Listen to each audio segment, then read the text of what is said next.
শিব ঠাকুরের করুণা পেলে ভক্ত কোন স্তরে যেতে পারে, আজকের আমরা লীলা সংকীর্তনের মধ্যে আমরা তাই দেখব। আজকে আমরা এমন একজনের কথা বলবো যার জীবন, যার সম্পূর্ণ তার ভক্ত জীবনটি নির্ভর করছে শিব ঠাকুরের করুণার উপর। তাই আজকের আমরা আস্বাদন করব, মন দিয়ে শুনবেন। খুব ইম্পর্টেন্ট এবং খুব গুরুত্বপূর্ণ এক ভক্তের কথা আজকে আমরা আস্বাদন করব। বৈষ্ণব পদকর্তাদের মধ্যে তৎকালীন সমাজে আজ থেকে 700 বছর আগে এক শ্রেষ্ঠ কবির কথা, যিনি শিব ঠাকুরের আশীর্বাদে জগতে শ্রেষ্ঠ হয়েছে। আজকে আমরা তার কথা বলবো, আজকে আস্বাদন করব চণ্ডীদাস বিদ্যাপতি রায়ের নাটক গীতি কর্ণামৃতম গীতি গোবিন্দম স্বরূপ রামানন্দ সনে মহাপ্রভু রাত্রি দিনে গায়ে শোনে পরম আনন্দ।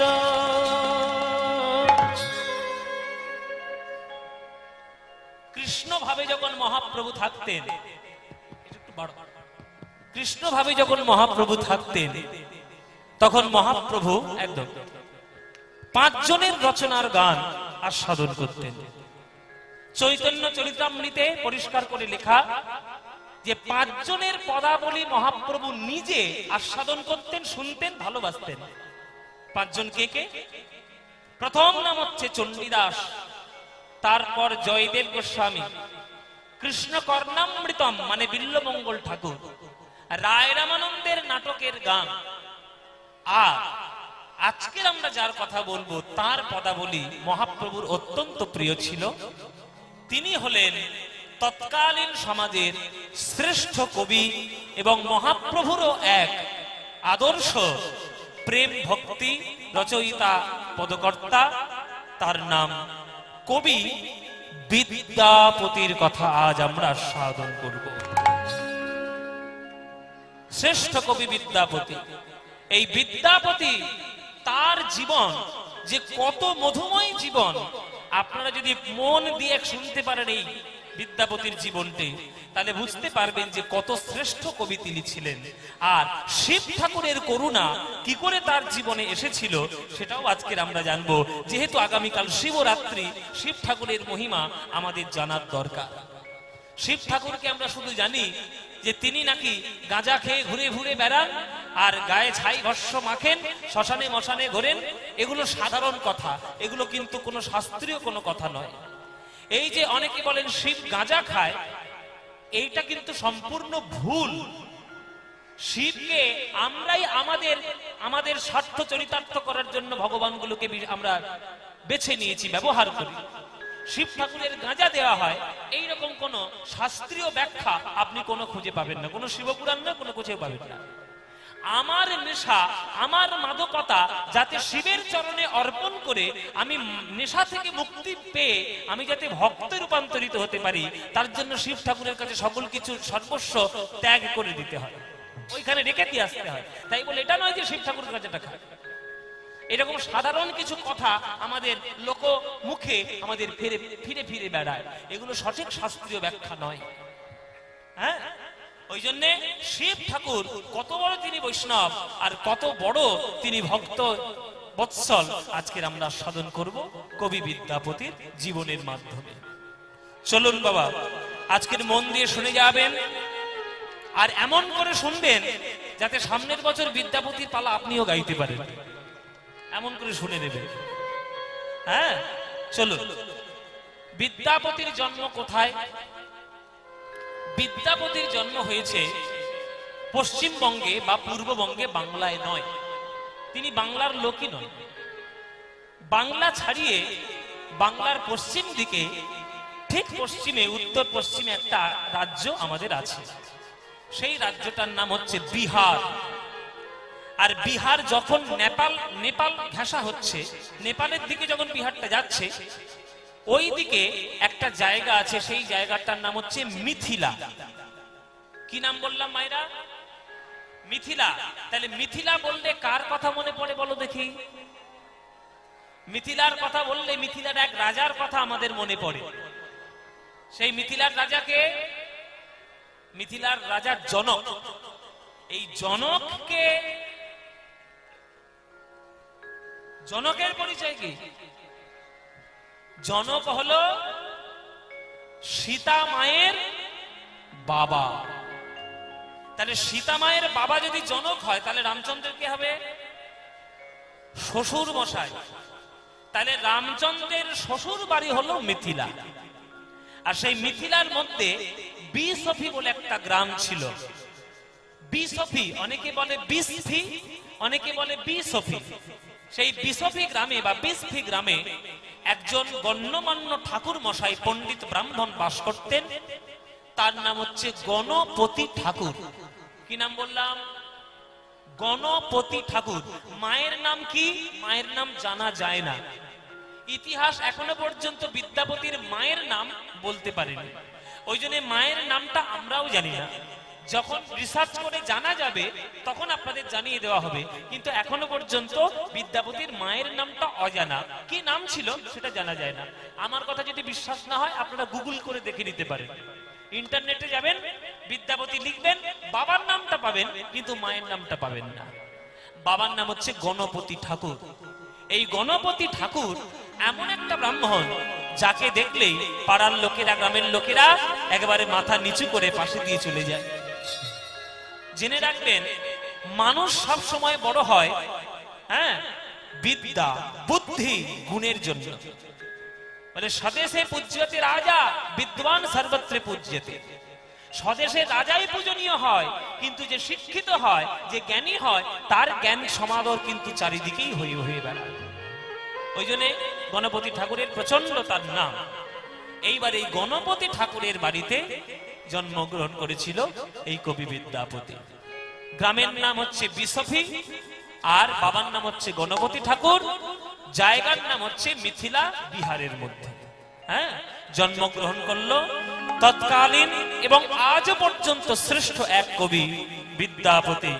মিথিলা রাজ্যেতে আছে বিসফি গ্রাম, মিথিলা রাজ্যেতে আছে বিসফি গ্রাম। কি অপূর্ব শোভা তার, অতি অনুপম। কি অপূর্ব শোভা তার, অতি অনুপম। ও মায়েরা, এক একটা গ্রাম এক একটা লোক ব্যক্তির জন্য ধন্য হয়। যেমন যে গ্রামে বিদ্যাসাগর জন্ম নিয়েছে সেই নাম, গ্রামের নামটা সবাই জানে, আজ পর্যন্ত সবাই জেনে রেখেছে। বলুন তো বিদ্যাসাগরের গ্রামের নাম কি? বীর সিংহ। বলুন তো কোন জেলায়? মেদিনীপুর জেলায়, পশ্চিম মেদিনীপুর। বলুন তো কামারপুকুরে কার জন্ম? রামকৃষ্ণ। তাহলে এক একটা ব্যক্তির জন্য এক একটা জায়গার কিন্তু নাম হয়ে যায়।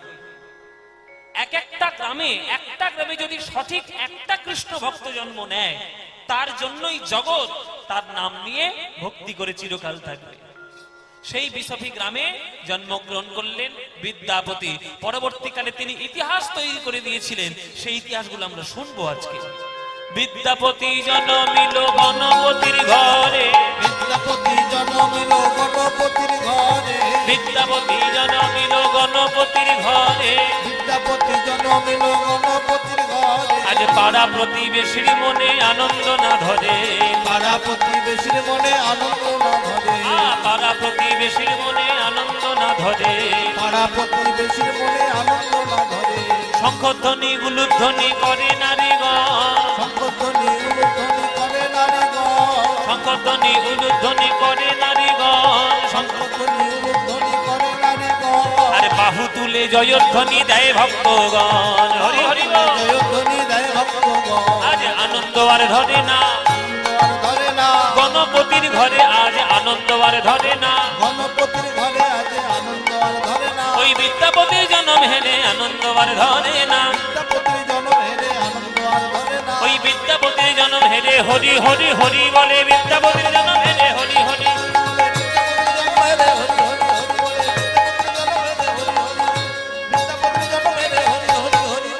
আনন্দ ধরে না, আনন্দ ধরে না, আনন্দ ধরে না, আনন্দ ধরছে না।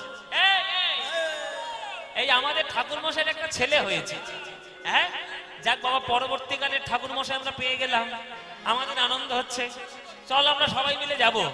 জানিস গণপতি আমাদের নিমন্ত্রণ করেছে অন্নপ্রাশনে, পুরো গ্রামটাই নিমন্ত্রণ। তাহলে যাবে তো সবাই? ও মায়েরা তোমরা যাবে তো? কি করে যাবে? পপকর্ন খেয়ে খেয়ে মুখ ব্যথা হয়ে গেছে, শুধু খেয়েই যাচ্ছে। অন্নপ্রাশনে পপকর্ন কেউ খায় নাকি? এই যে পপকর্ন খেয়ে মাগুলো, এদিকে তাকাও। বিদ্যাপতির অন্নপ্রাশন হয়েছে, যাবে তো? ও মায়েরা তোমরা যাবে? তোমাদের এদেশে অন্নপ্রাশন হয়? বলে বাবা অন্নপ্রাশন আর কোথায় না হয়। অন্নপ্রাশনের এখন ইংরেজি নামকরণ হয়েছে রাইস সেরিমনি। Rice ceremony. তো অন্নপ্রাশনের দিনে আমাদের সমাজে সংস্কার আছে যে একটা বড় থালাতে করে ধান, টাকা, তারপরে মাটি, এই সমস্ত কিছু, কলম, বই টই দিয়ে ছেলেটার সামনে দেওয়া হয়। ছেলেটা যেটার দিকে এগিয়ে যাবে সেটা নাকি বড় হয়ে ছেলেটা হবে, এরকম একটা আমাদের বিশ্বাস আছে। আপনাদের এদিকে হয় এগুলো? হ্যাঁ বাবা, হয়তো? আচ্ছা বেশ, তো খুব ভালো কথা। বিদ্যাপতির অন্নপ্রাশনে নিমন্ত্রিত সবাই ছুটে এসছে, সবাই গ্রামের লোক উদ্গ্রীব হয়ে তাকিয়ে আছে বিদ্যাপতি কি ধরে সেইটার জন্য। মায়েরা একটা বড় কাঁসার থালায় করে একদিকে শ্রীমদ্ ভাগবত গ্রন্থ, একদিকে কলম, একদিকে মাটি, একদিকে ধান, একদিকে সোনার টাকা, সমস্ত কিছু সামগ্রী সাজিয়ে বিদ্যাপতির সামনে ধরা হলো। ওই 6 মাসের শিশু কোনটা ধরে এটা দেখার জন্য উদ্গ্রীব হয়ে তাকিয়ে রইল পাড়া প্রতিবেশীগণ। কি ধরছে বাবা? যতবার থালাটিকে সামনের দিকে এগিয়ে দেওয়া হচ্ছে, বিদ্যাপতি ওই শিশু, 6 মাসের শিশুটি টাকা ছুঁইল না, সোনা ছুঁইল না, মাটি ছুঁইল না। যতবার থালাটা এগিয়ে আসছে ততবার বিদ্যাপতি ঝাঁপ দিয়ে পড়ছে শ্রীমদ্ ভাগবতের উপর। যতবার থালাটা আসছে শ্রীমদ্ ভাগবতের উপর ঝাঁপিয়ে পড়ছে বিদ্যাপতি। 3বার পরীক্ষা করা হলো, 3বারই ভাগবত থেকেই আঁকড়ে ধরেছে বিদ্যাপতি। তাই দেখে ভক্তদের চোখে জল এসে গেল যে 6 মাসের শিশু যে ভাগবতের উপর ঝাঁপ দিয়ে পড়েছে। ওরে গণপতি, ভাগ্য করে ছেলে পেয়েছিস, এইরকম ছেলে সবার ভাগ্যে হয় না। বিদ্যাকে যে আপন করে নিয়েছে শিশুকাল থেকে, তার নাম আজ থেকে রাখা হলো বিদ্যাপতি। আর কিচ্ছু রাখা যাবে না, বিদ্যাপতি নাম। বিদ্যাপতি নাম হয়ে গেল। বাচ্চাটা বাবার কোলে বসে বসে, বাবার কোলে পারিবারিক সংস্কারে বড় হয়ে উঠছে, শুদ্ধ সংস্কারে। আর এই গণপতি ঠাকুরের পরিবারের দেবতা, পরিবারের ভগবান হলো শিব ঠাকুর, দেবাদি দেব মহাদেব। ধীরে ধীরে বিদ্যাপতির বয়স 5 বছর হলো। এই বিদ্যাপতির বয়স 5 হলো যেই, অমনি বাবাকে বলছে, বাবা সবাই কত সুন্দর করে খেলাধুলো করে, আমার খেলাধুলো খুব ভালো লাগে না বাবা, তুমি আমাকে পড়াবে না বাবা? 5 বছরের ছেলে, খেলায় মন নেই, পড়ায় তার মন। যে হবে বাবা সে প্রথম থেকেই হবে, আর যে হবার নয় সারা জীবন ঘষলেও তার হবে না। ওই জন্যই বলে যার হয় তার 4 হয়, যার হয় না তার 4 লক্ষই কোনোদিন হবে না। বিদ্যাপতি ছোট্টবেলা থেকেই পড়াশোনায় অত্যন্ত পাগল, অত্যন্ত তার নেশা। ধীরে ধীরে ধীরে ধীরে আশেপাশের যত পণ্ডিত ছিল সবার কাছ থেকে পড়াশোনা করলো বিদ্যাপতি। ধীরে ধীরে 12 বছর যখন বয়স হলো, এই 12 বছর হতে না হতে বিদ্যাপতি 12 বছর বয়সেই শাস্ত্রে মহাপণ্ডিত হয়ে উঠল। বাবা একদিন পুজো করছে তার মন্দিরে, শিবলিঙ্গে জল ঢালছেন, দুধ ঢালছেন, হলুদ ঢালছেন, যেটা শিব ঠাকুরের পুজো করার নিয়ম সেই বিধি দিয়ে সে পুজো করছে। তখন আমাদের বিদ্যাপতি বলছে, বাবা এই যে তুমি কালো পাথরটির উপর তুমি দুধ দিচ্ছ, জল দিচ্ছ, নানান কিছু দ্রব্য সামগ্রী দিচ্ছ, এই পাথরটা কি? তখন গণপতি ঠাকুর বলছে, বাবা তুই এত পড়াশোনা করেছিস, তোর এই পাথরটা কি তোকে তোকে বলতে হবে? জেনে রাখ, বিশ্ব ব্রহ্মাণ্ডে যত বৈষ্ণব রয়েছে সর্বশ্রেষ্ঠ বৈষ্ণব হলো দেবাদি দেব মহাদেব।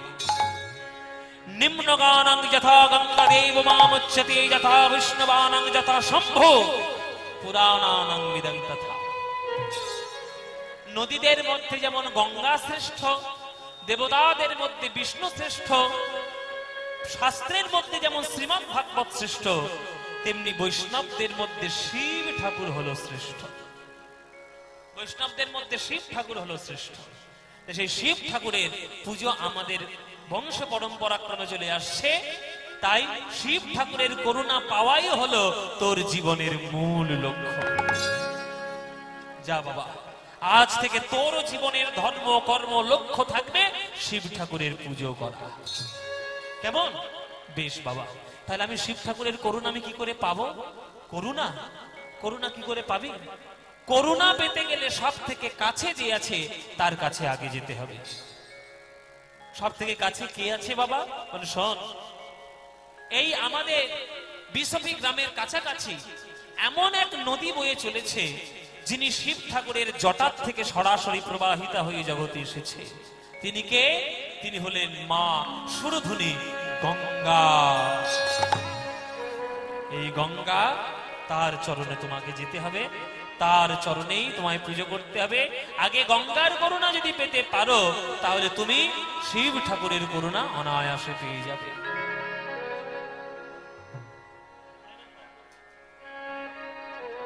হরি বল। এই গঙ্গা মা, এই যে আপনাদের পাশের এই যে আমাদের নদী, এই যে নদীটা, এই নদীটার নাম কি আমি মনে নেই ঠিক, বিদ্যাধরী। বিদ্যাধরী, তাহলে বিদ্যাধরী নদী এইটা, তাহলে এইটাও তো একটা মা গঙ্গারই অংশ ধারা আমরা মনে করে নিতেই পারি। কেননা ভারতবর্ষের যত নদী আছে সমস্ত নদী কিন্তু মা গঙ্গার প্রত্যক্ষ কিংবা পরোক্ষ ভাবে কানেক্টেড, যুক্ত। আর গঙ্গা নদী হচ্ছে জগতের শ্রেষ্ঠ নদী। এখন এই কথাটা যদি আমি এখনকার দিনে বলি, তাহলে এখনকার দিনে যারা পড়াশোনা করা ছেলে তারা আমার কথা বিশ্বাস করবে না। ও মশাই, কীর্তন করতে এসছে বলে কি ভুল ভাল আমাদের তথ্য দিয়ে চলে যাবে?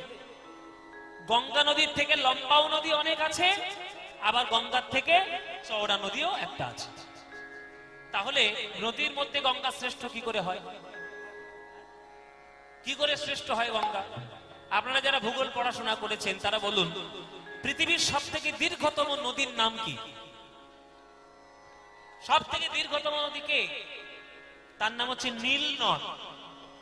আর সব থেকে চওড়া নদীর নাম কি?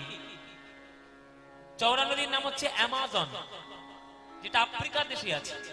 তাহলে চওড়ার দিক দিয়ে শ্রেষ্ঠ অ্যামাজন, আর লম্বার দিক দিয়ে শ্রেষ্ঠ নীল নদ। তাহলে গঙ্গা নদী শ্রেষ্ঠ হয় কি করে? কি করে আমরা গঙ্গা নদীকে শ্রেষ্ঠ বলবো? বলে বাবা, এইভাবে শ্রেষ্ঠত্ব বিচার করা যায় না।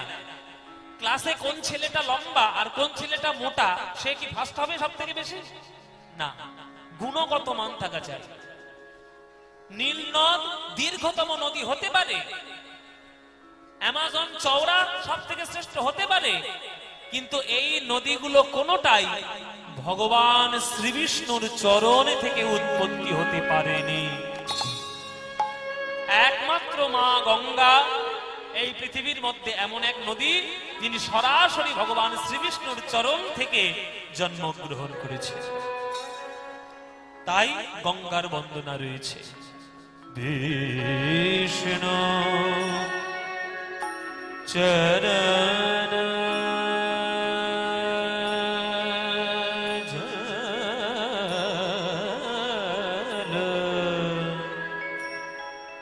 ব্রহ্মা কমণ্ডল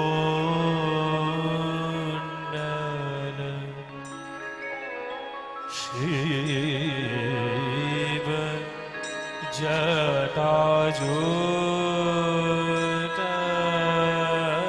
জটাজূটধর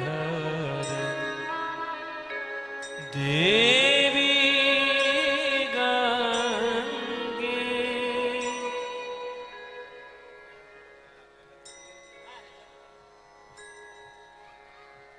আপনারা এই যে গানটা শুনলেন বা যে গানের সুরটা শুনছেন, এই গানটা কার তৈরি জানেন? এই গানটা তৈরি করেছে ভারতবর্ষের শ্রেষ্ঠ গায়ক তানসেন। তানসেনের গান। তাই এই গানটা আপনারা সবাই মিলে একটু যখন শুনবেন ভক্তি ভরে করজোরে শুনবেন, কেননা এই গানটা হচ্ছে গঙ্গার বন্দনা আর তৈরি করেছে তানসেন। যে গঙ্গা মা হলো এমন এক নদী, হ্যাঁ রাগ কি রাগের উপরে বলে দেবো, যখন গানটা গাইবো তখন বলবো। এমন একটি গান বা এমন একটি গঙ্গা মা নদী, সে নদী হচ্ছে আমাদের ভারতবর্ষের শ্রেষ্ঠ নদী বিদ্যাপতি। কে কেমন নাম বললো? কে? আমি। যার তীরে তুই পুজো দিতে এসেছিস, আমি হলাম মা গঙ্গা। মা, তুমি আমার ভক্তিতে সন্তুষ্ট হয়েছো মা? সন্তুষ্ট হয়েছে ভক্তিতে? হ্যাঁ, আমি সন্তুষ্ট হব না? কত হাজার হাজার লোক আমার জলে স্নান করে, কিন্তু আজ আমার তীরে এসে তুই যে গান আমার জন্য গাইলি, এই রকম মিষ্টি গান আজ পর্যন্ত কেউ আমাকে উপহার দেয়নি বাবা। তাই আমি তোর ভক্তিতে সন্তুষ্ট। আজ আমার তীরে এসেছিস, তুই যা চাইবি আমি তোকে তাই দান প্রদান করব। বল তোর কি চাই? তখন বিদ্যাপতি বলছে, মা, আমার বাবা আমায় বলে পাঠিয়েছে যে আমাদের বংশের ঠাকুর হলো দেবাদিদেব মহাদেব, তার করুণা পাওয়াই হলো আমার জীবনের লক্ষ্য। তুমি যদি সেই মহাদেবের জটা থেকেই প্রকাশিত হও, তাহলে মা তোমার চরণে আমার প্রার্থনা যে তুমি আমায় শিব ঠাকুরের করুণা যাতে লাভ করতে পারি, সেই আশীর্বাদটুকু আমায় দাও। তখন গঙ্গা মা বলছে, তোর কোনো চিন্তা নেই বিদ্যাপতি, আমি হলাম এমন এক নদী যার জলে তুলসী পত্র ভাসালে সেই তুলসী পত্র কি আমি বিষ্ণুর চরণে সেই প্রদান করি সেই তুলসী পত্র, আর যার জলে বেলপাতা ভাসালে সেই বেলপাতা আমি কৈলাসে গিয়ে শিব ঠাকুরের চরণে নিবেদন করি। তুই শিব ঠাকুরের করুণা অবশ্যই পাবি। ওরে বিদ্যাপতি, ওই দেখ ওইখানে বেল গাছ, ওই বেল গাছের একটা পাতা নিয়ে আয়, চন্দন ঘষ, চন্দন দিয়ে ওই বেল পাতার উপরে লেখ ওম নমঃ শিবায়। লিখে আমার জলে তুই ভক্তি ভরে অর্পণ কর, আমি মহাদেবের চরণে তোর ভক্তি পৌঁছে দিতে সাহায্য করব, কথা দিলাম। সঙ্গে সঙ্গে বিদ্যাপতি ছুটে চলল বেল গাছের তলায়। কি ভক্তি বাবা, কি সুন্দর! আমার বলতে গিয়েই আমার গা কাঁটা দিচ্ছে। বিদ্যাপতি চলেছে বেল গাছের তলায় একটা বেল পাতা তুলবে বলে। ভোলানাথের নাম হচ্ছে আশুতোষ। অল্পেতে সন্তুষ্ট হন যিনি, তিনি হলেন আশুতোষ। সেই আশুতোষ ভগবান ভোলানাথ মহাদেব, তার নাম লিখে গঙ্গার জলে আজকে অর্পণ করছে আমার বিদ্যাপতি।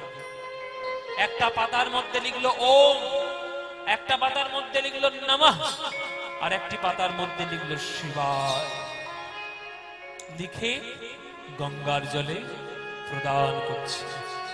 ওম নমঃ শিবায়, ওম নমঃ শিবায়, ওম নমঃ শিবায়, ওম নমঃ শিবায়, ওম নমঃ শিবায়।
বিদ্যাপতি। প্রভু, প্রভু, আপনি এত তাড়াতাড়ি সন্তুষ্ট হয়েছেন আমার ভক্তিতে? সন্তুষ্ট হব না বাবা। নয়ন জলে ভিজানো চন্দন জল, বেলপাতার উপরে আমার নাম লিখে তুই গঙ্গার জলেই অর্পণ করেছিস। গঙ্গা দ্রুত গতিতে সেই ভক্তি কৈলাসে আমার চরণে পৌঁছে দিয়েছে। যার অন্তরে এত তীব্র ভক্তি, সে যদি আমার করুণা না পায় তাহলে আর কে পাবে বাবা? ওরে আমার নাম হচ্ছে আশুতোষ। ভক্তমায় কত বড় সোনার মন্দির তৈরি করে দিল, ফলমূল দিল, কি দিল আমি দেখি না। আমি দেখি আমার ভক্ত কত ভক্তি দিয়ে আমায় ভালোবাসে। তাই একটা বেলপাতা দিলেই আমি সন্তুষ্ট হয়ে যাই। আর তুই বেলপাতাতে আমার নাম লিখে গঙ্গার জলে দিয়েছিস, আমি তো সন্তুষ্ট হবই বাবা। বল বাবা, এই গঙ্গার তীরে আমি তোকে আশীর্বাদ দেবো। বল তোর জীবনে কি চাই, তুই যা চাইবি আজকের আমি তাই তোকে প্রদান করব। তখন বিদ্যাপতি বলছে, প্রভু আপনার চরণ ছাড়া আমার যে চাওয়ার কিছু নেই। আমার বাবা বলেছে যে আপনি হলেন আমার আমার বংশের কুল দেবতা ভগবান। আপনার কৃপা পেলেই আমার জীবন ধন্য। এবার আপনার যখন কৃপা পেয়ে গেছি, আর আমার কি চাই? আর আমার কিচ্ছু চাই না প্রভু। তবে হ্যাঁ, আপনি যদি মনে করেন যে আপনার দর্শন করার পরেও আরো কিছু বেঁচে আছে জগতে যেটা দামি জিনিস, সেইটা আপনি আমায় প্রদান করুন। যে কোনটা পেলে আমার মঙ্গল হবে সেইটা আপনি আমায় দিন। বল বাবা, দায়িত্ব দিয়ে দিল কার উপর? ওই দেবাদিদেব মহাদেবের উপর। ঘুরে বেড়ে দেওয়ার খেলা ঘুরে গেছে। ভোলানাথ মনে মনে ভাবে যে বাবা দেখতে ছোট্ট মতো হলে কি হবে, মাথায় বুদ্ধিটা সাংঘাতিক আছে।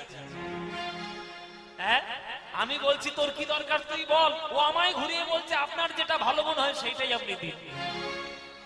এখন এটাই তো গন্ডগোলের বাবা। এই যে মালঞ্চ এত বড় বাজার, এত বড় বাজারে নিশ্চয়ই একটা ভালো কাপড়ের দোকান নিশ্চয়ই আছে।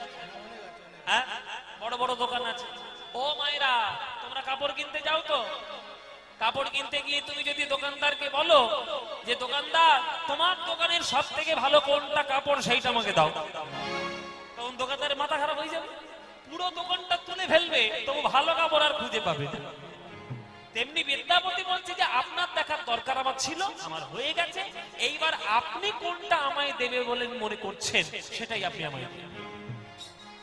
তখন বলছে বেশ, শোন বাবা বিদ্যাপতি, এমন একটা জিনিস এই জগতে রয়েছে যেটা সবার থেকে সেরা। কোনটা?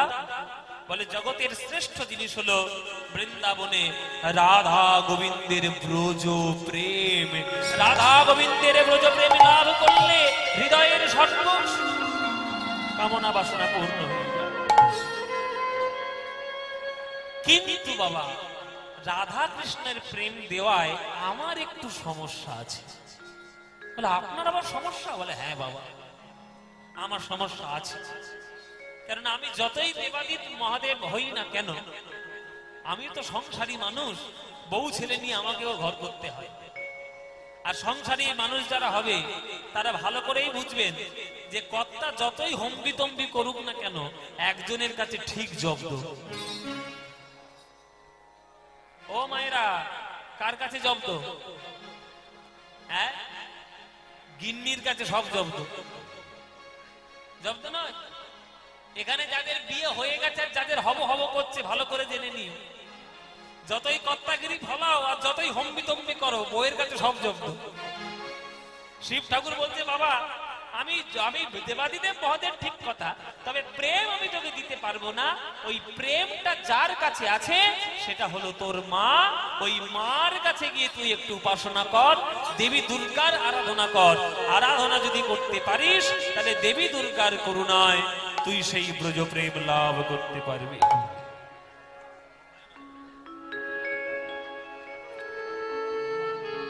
বেশ, ঠিক আছে, তাহলে দুর্গার উপাসনা আমি করব।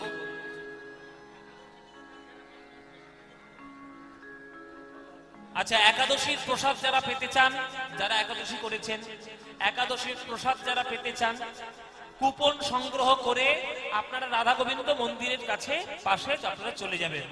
যারা একাদশীর প্রসাদ পেতে চান, প্রসাদ দেওয়া শুরু হয়েছে।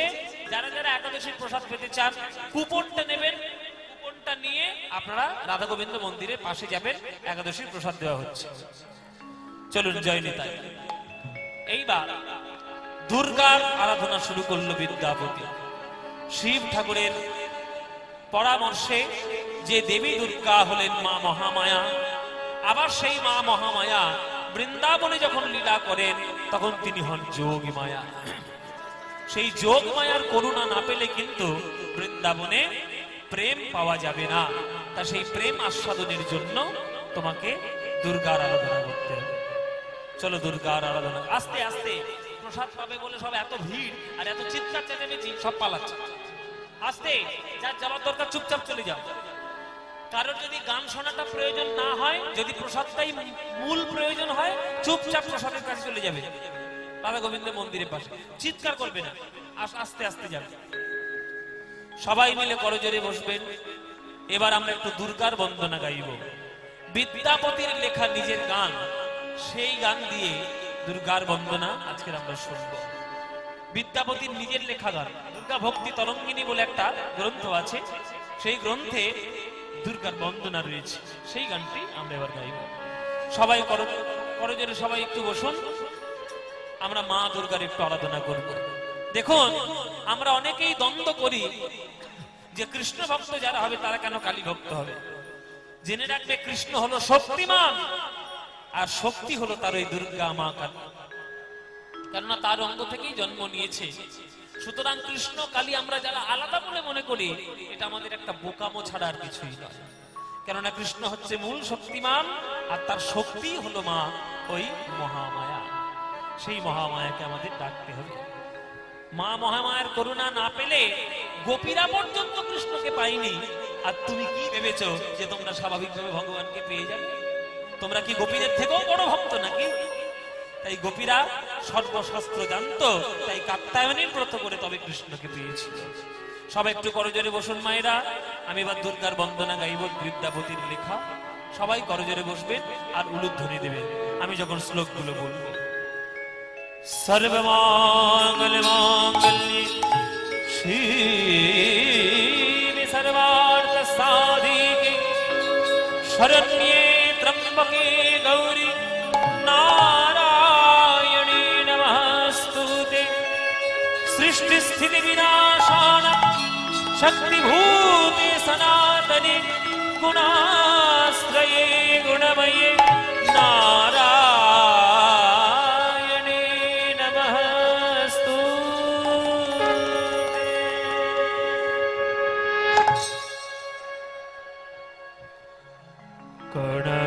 কনকভূধর শিখর বাসিনী চন্দ্রিকা চয় চারুহাসিনী। টরি রাগ, টরি রাগের উপরে কি অপূর্ব দুর্গা বন্দনা। এসব গান আমি গাইছি বটে, আপনারা যদি না মন দিয়ে শুনতে পারেন, আপনারা যে কি লস করছেন আপনারা বুঝতে পারছেন। একেবারে খোদ পদাবলী এবং বিদ্যাপতির লেখা যেসব গান, সেই গানগুলোই আপনাদের শোনাচ্ছি। কনকভূধর শিখর বাসিনী চন্দ্রিকা চয় চারুহাসিনী। কনকভূধর শিখর বাসিনী চন্দ্রিকা চয় চারুহাসিনী। দশন কোটি বিকাশ বঙ্কিম তুলিত চন্দ্র কলে।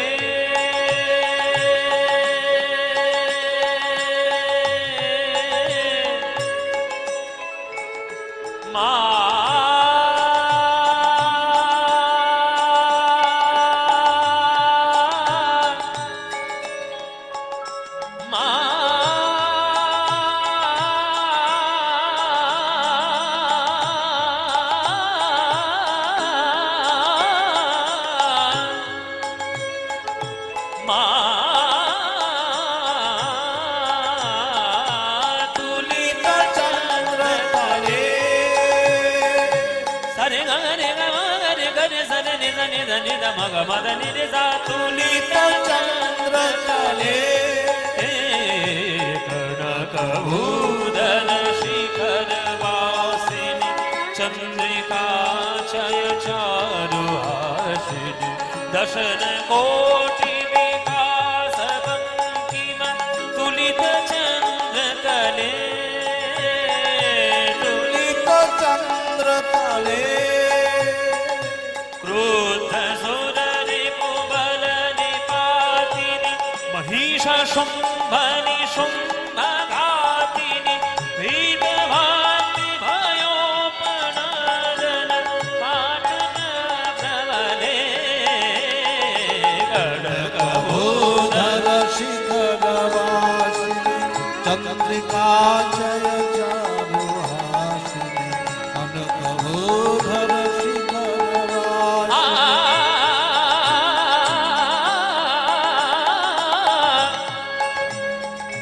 সরে গ রে গ সরে গ সরে গ রে গ রে গ রে গ মম গ গ রে মম গ ম গ রে গ রে গ রে গ রে নি সরে নি দা নি সরে দা নি দা মম দা দা নি নি দা দা নি নি দা দা নি নি সনি দা তুনি চন্দ্র তলে।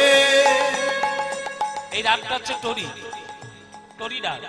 রাত জাগা দুটি চোখ যেন দুটি কবিতা লিখেছিলে মনের খাতায় অশ্রু ঝরানো লিপিকায়। মান্নব মান্নবের একটা বিখ্যাত গান আছে, সেটা টরি ডাক, এটাও টরি ডাক।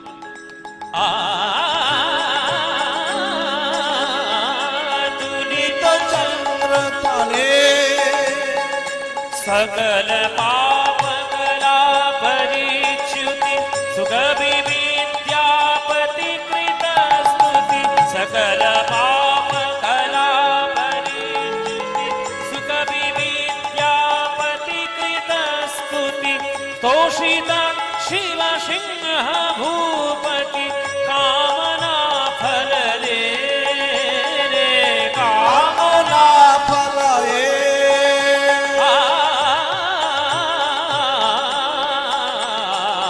কামনা ফলয়ে कनकभूषण शिखर वासिनी चंद्रिका जय चारुहासिनी दशण कोटि विकास बंकिम तुलित चंद्र कले रे तुलित चंद्र कले रे तुलित चंद्र कले।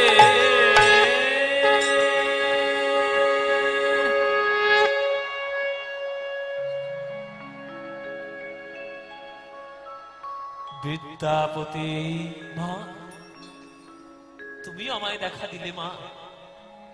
বাবার আজ্ঞায় তোমার সাধনা করেছি, তোমার কাছে নাকি জগতের শ্রেষ্ঠ সম্পত্তি লুকানো, সেই সম্পত্তি তুমি আমায় প্রদান করো মা। শোন বিদ্যাপতি, জগতের শ্রেষ্ঠ সম্পত্তি হচ্ছে বৃন্দাবনের রাধা গোবিন্দের প্রেম লাভ করা। প্রেম যদি লাভ করতে না পারিস জগতে কিছুই হবে না। আর আমার স্বামী যখন তোকে বলে দিয়েছে, আশ্বস্ত করেছে, আমাকে তো প্রেম দিতেই হবে। আজ আমি তোকে প্রাণ ঢালা আশীর্বাদ দিলাম বাবা। শোন, আমার আশীর্বাদে তুই বিশ্ব ব্রহ্মাণ্ডে যতদিন থাকবে সর্বশ্রেষ্ঠ পদকর্তা রূপে তোর নাম চিরস্মরণীয় হয়ে তুই ভক্তদের কাছে থাকবি। এটা প্রথম।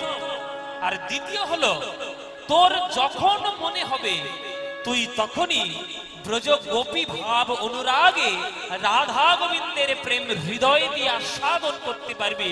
এটা আমার প্রাণ ঢালা আশীর্বাদ তোর প্রতি রইল। যখনই মনে করবি তখন, এটা আমার আশীর্বাদ।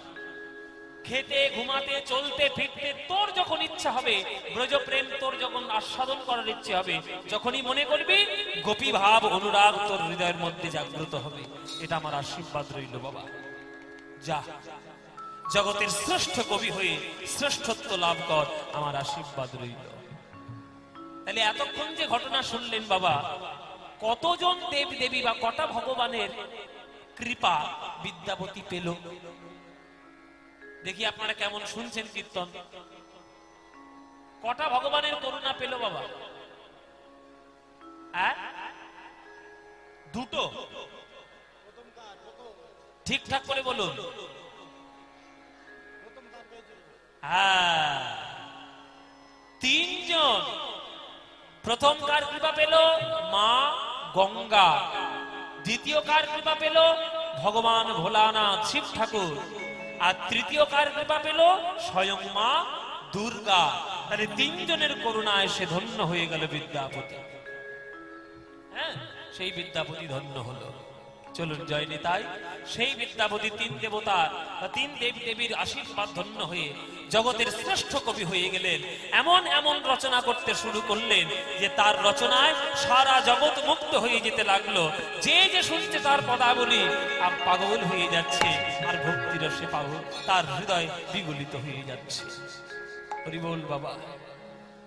বলছে ভগবান সৃষ্টি করেছেন জগৎ, আর তার জগতের লীলা খেলা তিনি কেমন করে খেলবেন সেটা তিনিই জানেন। আমরা তো তার খেলার মাত্র পুতুল মাত্র বাবা, পুতুল মাত্র। আমরা পুতুল হয়ে বসে আছি, ভগবান তিনি কেমন করে সাজাচ্ছেন, তার লীলা খেলা তিনি তৈরি করছেন। আর জেনে রাখবেন, সেই ভগবানের রোমকূপ থেকে কোটি কোটি ব্রহ্মাণ্ডের জন্ম হয়, আর সেই ব্রহ্মাণ্ডের মধ্যে আমরা হলাম সামান্য সামান্য ধুলোর মতো জীব।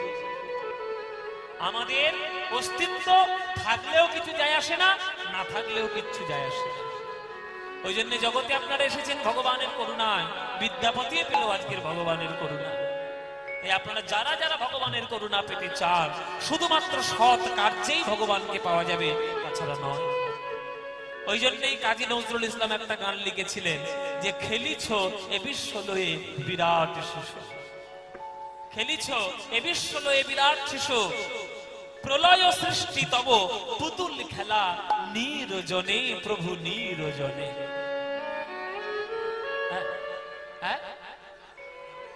কোনটা? এইটা আবার গাইবো?